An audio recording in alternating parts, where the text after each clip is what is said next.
안녕하십니까. 주서망TV 김용민 목사입니다. 오늘도 많은 성도님들이 은혜 중에 함께하는 줄로 믿습니다. 오늘은 하이델베르그 제자 양육 8과 믿음으로 말미암는 의에 대해서 살펴보고자 합니다. 사실 3과서부터 7과는 하이델베르그 요리문답 23문에서부터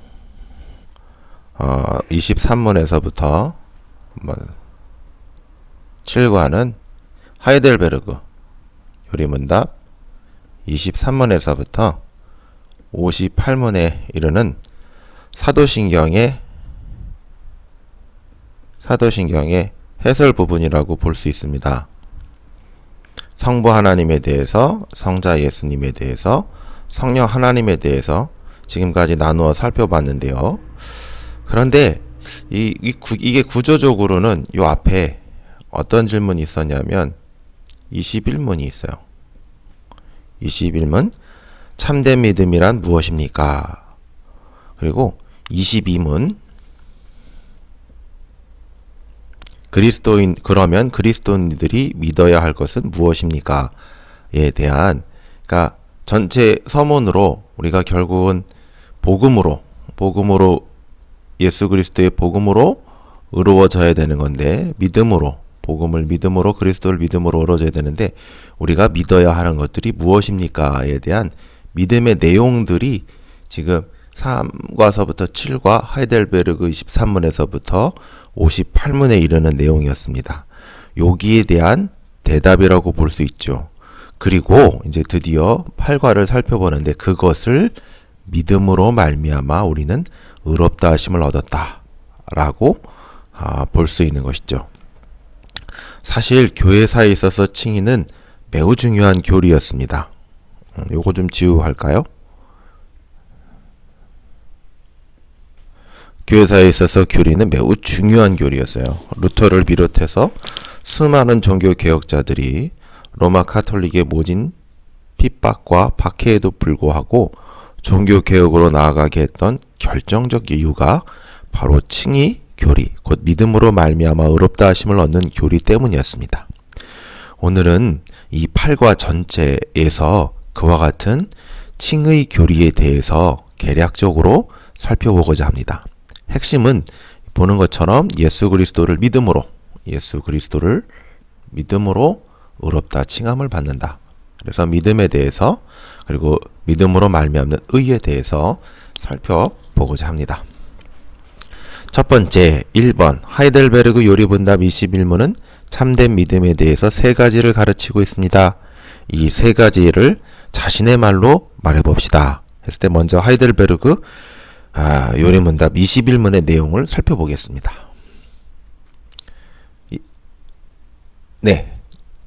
참된 믿음이란 무엇입니까? 했을 때, 참된 믿음이란 하나님께서 그의 말씀 속에서 우리에게 계시하신 모든 것을 진리로 여기는 확실한 지식인 동시에 하나님께서 값없이 은혜로 오직 그리스도의 공로로 말미암아 제3과 영원한 의와 구원을 다른 이들에게만 아니라 나에게도 베풀어 주셨다는 견고한 신뢰. 그러니까 이 신뢰는 어떤 신뢰냐면 그리스도의 공로로 말미암아, 그리스도에 대한 신뢰죠. 그리스도에 대한 신뢰예요. 은혜에 대한 신뢰고 그리스도에 대한 신뢰입니다. 다음에 마지막, 성령께서 복음을 통하여 나의 마음속에 일으키시는 것. 그래서 세 가지 지식, 여기에 지식은 동의까지 포함하는 겁니다. 지식, 신뢰. 그런데 이것의 첫 출발자가 누구냐? 성령입니다. 성령께서 우리 마음에 지식과 동의, 이걸 칼빈의 용어로 치자면 찬동이란 말을 쓰기도 하죠. 근데 이거를 하이델베르그는 같이 보고 있습니다. 지식, 동의, 그 다음에 신뢰를 익혀서, 그것을 알게 됨으로 신뢰를 익혀서 믿게 되는 것이죠. 여러분, 여기서 살펴볼 수 있는 게, 조금 내용을 더 구체적으로 볼게요. 참된 믿음이라 해서 하나님께서 그의 말씀 속에서 우리에게 계시하신 모든 것. 그러니까 이 부분 좀 지우고 해볼게요. 첫 번째로 이 지식에 대해서 살펴보려고 하는데, 말씀인 거죠. 말씀의 내용을 아는 거예요. 말씀의 내용을 뭘로? 진리로 여기는 겁니다. 이 말씀은 우리가 기록된 성경이라고 할 수 있죠. 이게 진리구나 라는 것이죠. 여러분, 그 믿음이 없어도 우리 이 성경 말씀의 내용을 이해할 수 있습니다. 근데 그걸 진리로 받아들이지 않죠. 요약 문단 나누고요. 더 잘 요약하고요. 이게 뭔 말 하려고 하는구나 의도도 단번에 파악할 수 있죠. 근데 이걸 진리로 여긴 건 또 다른 문제예요. 그분들이 그렇게 해도 그걸 진리로 여기지 않으면 여전히 그들에겐 닫혀져 있는 거죠. 근데 지금 하이델베르그는 이런 말씀의 내용을 이게 정말 참 진리구나. 이 진리, 이 확실한 지식, 이 암과 이 동의를 분리시키지 않았어요. 확실한 지식, 그것이 진리란 확실한 지식을 가지고 어떻게 이해해야 되냐. 그 다음에 그게 확실한 지식이라면 어떻게 이어지냐 하면 복음에서 말씀에서 나타나신 그리스도, 이 그리스도를 어떻게 한다고요? 신뢰한다는 것입니다. 신뢰한다는 것이죠. 여기 요 이어지는 맥락을 이해하는 게 더 중요해요. 근데 그 그리스도가 어떻게 했는가? 그리스도의 공로만이에요. 우리의 공로 없어요.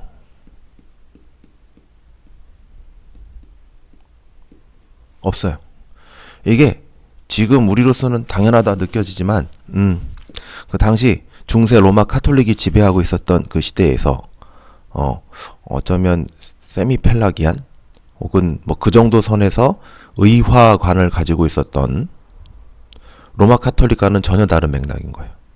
그러니까 그리스도만 신뢰해서 그리스도만 믿어서 그 믿음이 온전히 우리를 의롭다 하심을 받는 근거가 되게 한다는 겁니다. 그리고 이 전체의 이 주체를 우리를 잡은 게 아니에요. 물론 성령 하나님이 잡았어요. 믿음은 때문에 그래서 100%의 하나님의 은혜와 100%의 우리의 결단이라는 면도 있지만 그 앞서서 뭐라고 그럴까요? 믿음의 주체라고 할까요? 믿음을 일으키는 분, 믿음의 모든 것을 결정짓는 분은 성령 하나님이라는 겁니다. 요게 기본적인 내용입니다. 기본적인 내용이요.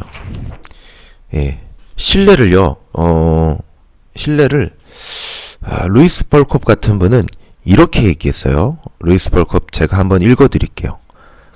유명한 개혁주의 신학자죠. 사실 합동교단에 있어서는 거의 예장 합동교단에 있어서는 굉장히 중요한 신학적 근간을 토대를 이루신 분이라고도 평가될 수 있어요. 이분은 이렇게 얘기했어요. 이 의지적 요소는 그리스도를 구세주와 주님으로서 인격적으로 신뢰하는 것을 의미하며 허물 많고 타락한 영혼이 그리스도에게 복속하고 그리스도를 용서와 영적인 생활의 근원으로 받아들이는 것을 포함한다 라고 되어 있습니다. 그러니까 전적으로 그리스도 앞에 우리가 달려있는 것이죠. 이게 참된 믿음입니다. 여러분 이제 또 두 번째 가기 전에 하여튼 우리의 믿음을 우리의 행위하고 자꾸 연결시키면 곤란해져요. 참된 믿음이라 할 때 많은 분들이 내가 이것도 못해 저것도 못해 이러면 안 돼요. 물론 그런 행위와의 관계는 우리 조금 더 살펴보겠지만 중요한 건 그리스도예요. 가장 중요한 모든 것, 가장 중요하면서도 모든 것이라고 말할 수 있는 건 그리스도예요. 이것을 붙잡아 주시길 부탁드립니다.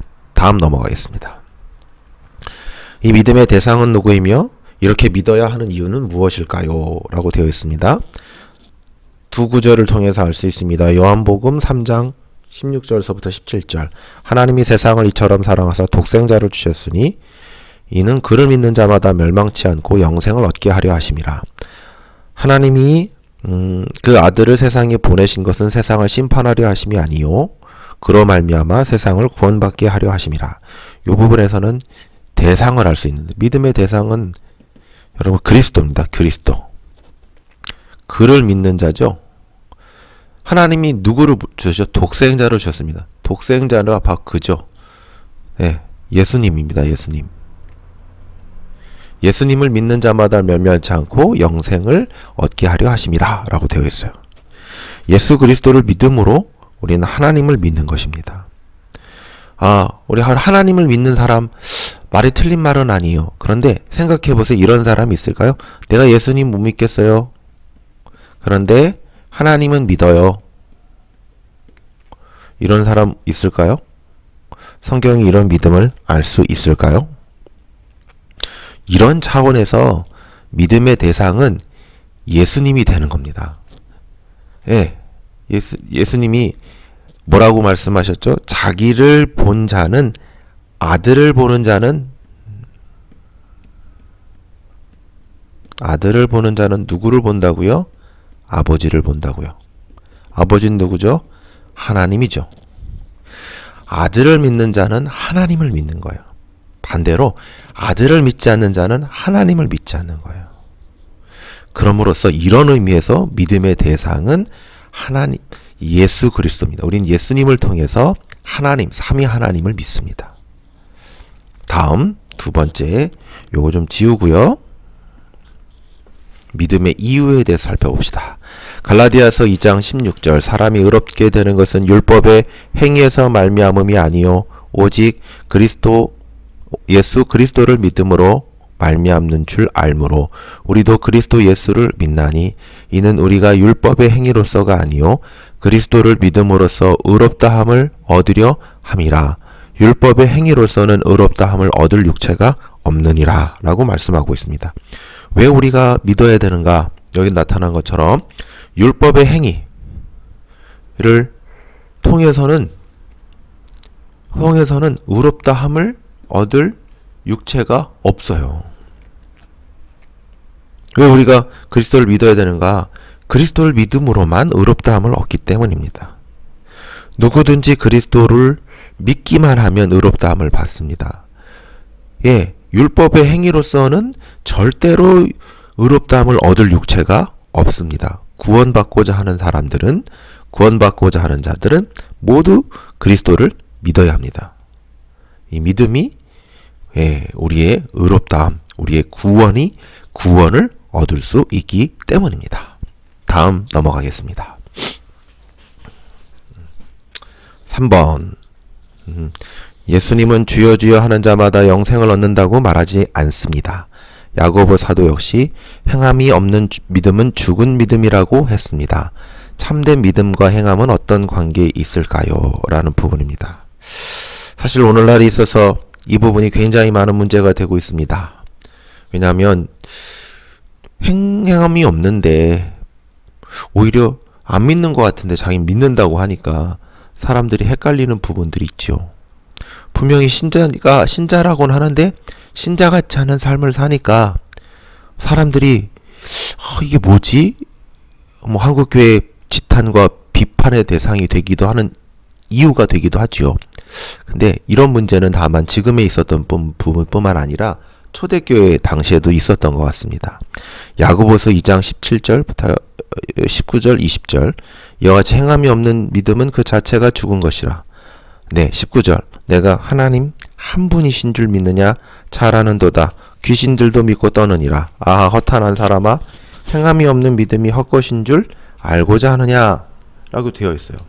행함이 없는 믿음을 귀신의 믿음과 지금 똑같다라는 얘기를 하고 있는 거예요. 여러분 먼저 여기서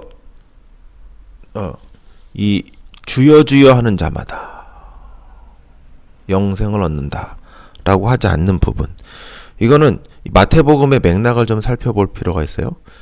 그러니까 이거는 계명을 지키지 않고 형제를 사랑하지 않고 돌보지도 않는데 믿음이 있다라는 거죠. 그러니까 이게 가능할런지 모르겠지만 우리 믿음 생활은 하나님 사랑,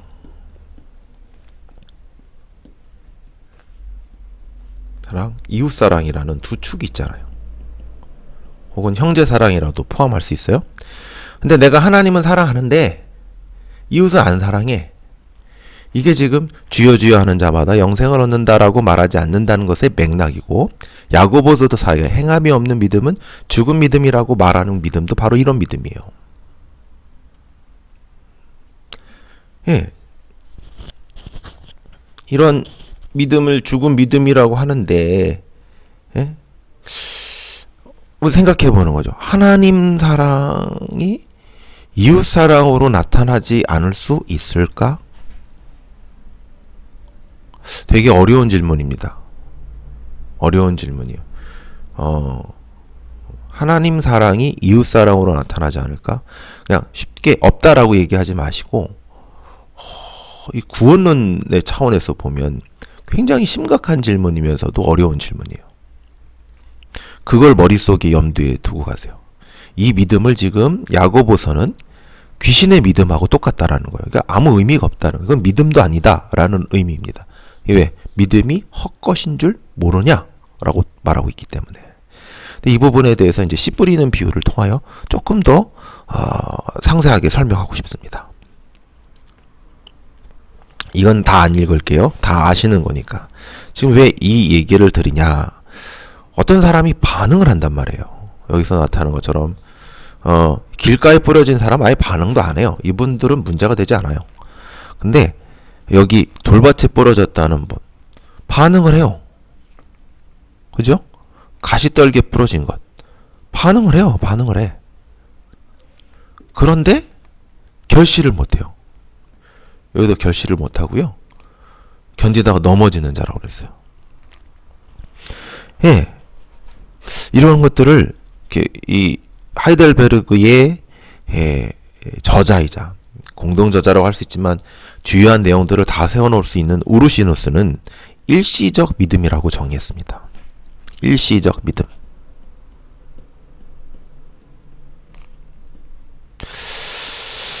일시적 믿음. 이 일시적 믿음은 교회 교리들에 대해 동의하는 것으로 고백과 기쁨이 수반되나 우리가 하나님의 은혜의 대상이라는 의식에서 나오는 것 같은 참된 영속적인 기쁨이 없으며 뭔가 다른 원인들에게서 나오는 믿음이어서 그저 일시적으로 지속되었다가 어려움이 있으면 사그라져 버리는 것이다 라고 정의했습니다. 그러니까 이건 믿음이 아니라는 거예요. 뭔가 반응을 하는데 그 반응이 우리가 하는 성령을 통하여 일어나는 그런 반응이 아니라 어떤 반응이 일어난다는 거예요. 성령의 견인이라든지 이런 것들이 일시적으로만 되는 게 아니라 아예 없다고 볼 수 있죠. 아예 안 되는 거예요. 그러니까 앞에 한다면 앞에 우리 하나님 사랑과 이웃 사랑 한다면 자기가 이런 반응을 통해서 나는 믿는 사람이라고 생각할 수 있는 거예요. 믿는 사람이라고 생각하는데 이웃 사랑 하지 않을 수도 있는 거예요. 조금 연결이 좀 되시나요? 되셔야 되는데 이런 반응들 때문에 이런 기쁨으로 받고 혹은 우리가 그렇지 않습니까? 수련회라든지 부흥회라든지 뭔가 이렇게 막 눈물 흘려요. 눈물 흘리고 막 기쁨이 있고 막 그런단 말이에요. 그러나 그럼에도 불구하고 여전히 똑같이 죄를 짓는 모습들 간다는 거죠. 분명히 종교적 체험이 있다고도 말할 수 있어요. 그런 분들이. 그런데 도무지 열매가 없어요. 이 열매가 없다는 차원이 굉장히 고상한 차원에서 얘기하는 게 아니라 현저히 낮은 차원에서 얘기하는 거예요. 우리가 그들을 어떻게 이해하는가? 우리가 혹시 그런 수준에 있는 건 아닌가라는 거죠. 이 성경에서도 이거를 참 신학적으로 정의 내리기가 되게 힘든 부분이에요. 어떤 부분들은 저희가 장로교인들은 이런 걸 이렇게 믿음으로 부르기도 참 주저주저해요. 믿음이라기보다는 그냥 일종의 반응이 아닌가라고 하기도 하고, 다른 즉 웨슬리 쪽에서는 믿었는데 이분들이 뭐라고 그럴까요? 믿었는데 그 믿음이 유지되지 못한 것이다, 탈락한 것이다, 변경된 것이다, 뭐 이런 식으로 이해를 하거든요. 여하튼 그 두 이해 어떻든지 우리가 바라보고 있는 실상은 비슷한 거죠. 그러니까 이제 다시 돌아가서 믿음이 있으면, 참된 믿음이라면 반드시 행함이 있어야 되는 겁니다. 네. 이게 연결되지 않는다는 것은, 내가 하나님은 사랑하는데 이웃 사랑은 좀 부족해, 이렇게 이해하시면 안 된다는 거예요. 하나님 사랑이 뭔가가 아니어서 이웃 사랑으로 나가고 있지 않다는 뜻이기도 해요. 이 부분을 좀 살펴봐야 됩니다. 한번 4번 문제 보겠어요. 어떤 신자가 자신의 죄로 인한 실망감, 하나님께 죄로 인해 버림받을지도 모른다는 불안감, 자신 믿음 안에는 의심이 있다면 그는 참된 신자라고 할 수 있나요? 시편 구절들을 살펴보면서 우리의 경험과 비추어서 생각해 봅시다 라고 되어 있는데, 이 부분은 좀 이런 거거든요. 그러면 우리가 완전주의자냐? 우리가 모두 훌륭하신 우리 교회사에서 한국교회에서 길선주 목사님, 주기철 목사님, 안희숙 사모님 또 있지 않습니까? 그리고 또 그런 수많은 교회사에서 있었던 인물들 있지 않습니까? 루터라든지 칼빈이라든지 츠빙글이라든지 혹은 수많은 믿음의 선배들처럼 말입니다. 그와 같아야 되냐, 이런 얘기하는 거예요. 근데 시편 42편 5절에서부터 11절 이 얘기를 하면은 여전히 우리는 완전한 사람들이 아니고 여전히 죄 중에 거하고, 그리고 또 수많은 어려움 속에서 하나님 앞에 호소할 수밖에 없는 자라는 거예요. 그것이 우리 안에 믿음 없음을 증명하는 것이, 그것이 우리 안에 정죄의 근거가 되어서도 안 된다라는 차원을 지금 이 시편 말씀을 통해서 살펴보는 것입니다. 넘어가 보도록 하겠습니다. 믿음은 하나님이 주시는, 성령 하나님께서 성경 말씀의 진리, 복음의 진리가 확실한 진리임과 동시에 그 나타낸 예수 그리스도가 그 은혜로, 그 십자가의 공로로 우리가 온전히 구원받는다는 것을 의지하는 것, 신뢰하는 것이다. 그리고 이것은 성령 하나님께서 불러일으키는 것이다 라는 것입니다. 그러나 하나님 사랑과 이웃 사랑, 믿음과 행함은 필연적인 관계이고, 이 필연적인 관계가 깨어졌다면 우리가 한번 우리의 믿음을 점검해 볼 필요가 있다. 그럼에도 불구하고 믿음을 가진다는 것은 완전주의자가 된다는 것이 아니다. 이 부분을 좀 이게 거의 이래요. 우리가 이게 때문에 하나님 앞에 전적으로 의지하고 매달릴 수밖에 없어요. 예, 구주 앞에 엎드리는 수밖에 없어요. 이제 이 다음에 이제 두 번째 파트예요. 믿음으로 말미암는 칭의에 대해서 살펴보려고 해요. 믿음으로 말미암 의롭다함을 얻는 것의 본질은 무엇입니까? 라고 되어 있습니다. 그랬을 때 로마서 4장 5절에서부터 8절, 그리고 로마서 8장 1, 2절 나오고 있습니다. 예, 지금 믿음은 완전한 회개에 근거하는 것이 아니라는 것입니다. 혹은 완전한 확신을 뜻하지도 않습니다. 시편 42편의 기자는 낙심하며 불안해하죠. 그러니까 아까 좀 살펴봤어야 되는데, 그러니까 계속해서 낙심합니다. 그를 둘러싸고 있는 대적들이 계속해서 비방하기 때문이요. 그러니까 이게 좀 안 볼 수가 없네요. 보세요.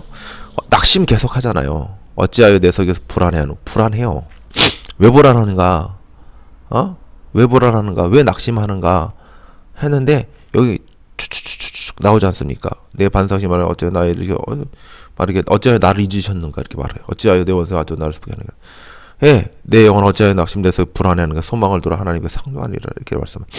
계속해서 대적들이요 비방을 해요. 요 맥락을 두고 살펴보는 거예요. 그럼 이 4번 문제는, 여기 4번 문제, 5번 문제는 믿음으로 의롭다함의 본질이 뭔가? 100% 나는 믿어! 이건가? 그게 아니라는 거예요. 조금의 의심도 없는 상태인가? 조금의 회의도 없는 상태인가? 조금의 실망과 낙심도 없는 상태인가? 시편 42편의 기자의 말씀을 보면 아니라는 거예요. 낙심하면 불안해한다는 거예요. 그의 대적들이 둘러싸고 있는 현실 속에서 고통스러워 한다는 거예요. 왜? 하나님이 자신을 버리시고 잊으신 것 같기 때문에. 여러분, 이런 내면의 상태가 참된 믿음이 없는 상태가 아니라는 거예요. 자꾸 나는 의심도 없는 상태가 믿음이 상태인가 라고 생각할 수 있는데 그렇지 않다는 거예요. 특별히 여기 나타난 때 여기 다윗이 나타나요. 다윗. 로마서 4장 5절에서 8절. 다윗이 말한 바 불법이 사함을 받고 죄가 가리워짐을 받은 사람들은 복이 있고 주께서 그 죄를 인정하지 아니하는 사람들은 복이 있도다라는 거예요. 여러분, 성경에서 다윗이나 여기 나오는 다윗이나 베드로는요 실족을 경험했어요. 그런 실족이 있더라도 그들이 버림받았다고 말할 수 없어요. 우리가 우리의 삶에서 낙심되고 어려움이 있다고 해도요 그걸 절대로 그런 부분의 문제가 아닙니다. 예, 이제 이걸 좀 머릿속에 깔고 지금 넘어가는 거예요. 근데 4장 5절에서부터 8절은 믿음은 은혜요 선물이지 일하고 얻는 삭시나 대가가 아니라는 겁니다. 우리가 아무런 공로 없이 이웃의 우리의 불법을 용서받는 복이 믿음으로 말미암아 의롭다함을 받는 것의 본질입니다. 그러니까 여기서 지금 다시 좀 넘어가서 다시 좀 정리를 좀 해보자면, 뭐가 믿음으로 의롭다 하는 것의 본질입니까? 했었을 때 지금 4장 5절에서부터 8절은 복이에요.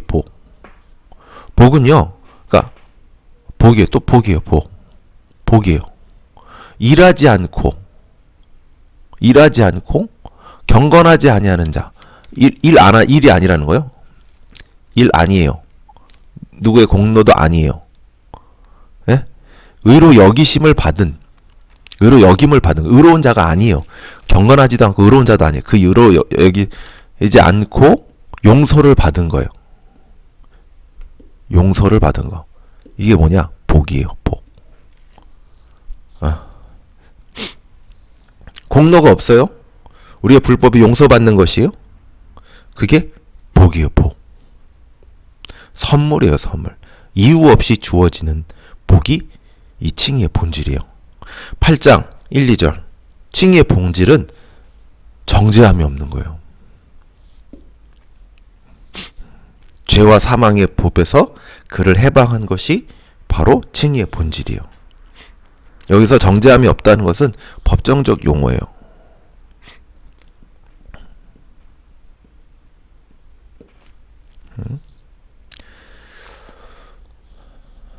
그러니까 위의 차원은 이것이 공로가 없다는 차원에서 은혜라 복이라고 얘기할 수 있고, 이 선언이 법정적 차원에서 죄가 없다, 죄를 정할 수 없다, 자유하게 되었다 라는 선언이라는 것입니다. 이 칭의가.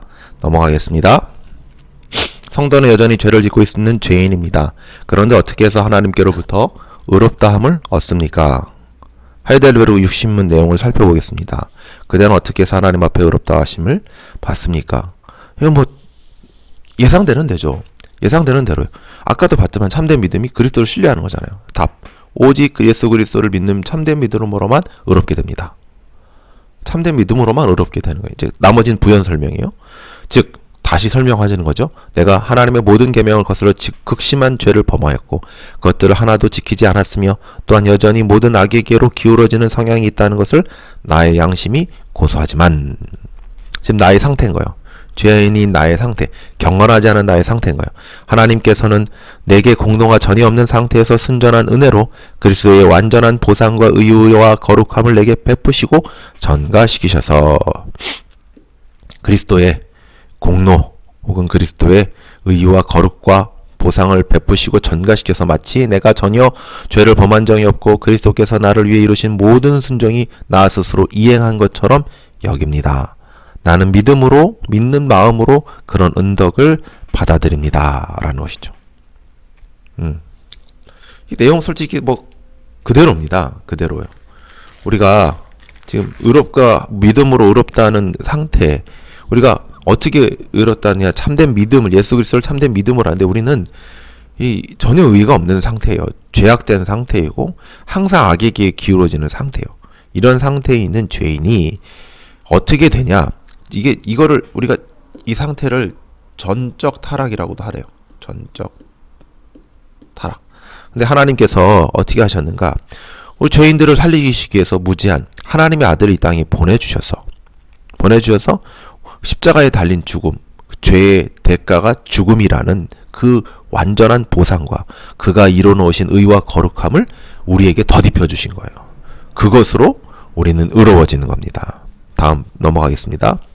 7번 믿음으로 의롭다함 곧 칭의가 우리 성도들에게 필요한 이유가 뭡니까? 요거는 내용들을 좀 보시면 좋을 것 같아요. 하이델베르크 로마서 3장 9절 20절. 네. 다음에 하이델베르크 61문 한번 읽어보시겠어요? 제가 처음 시도하는 건데 그대는 왜 오직 믿음으로만 의롭게 된다고 말합니까? 한번 답해보세요. 우리 동역자님들이.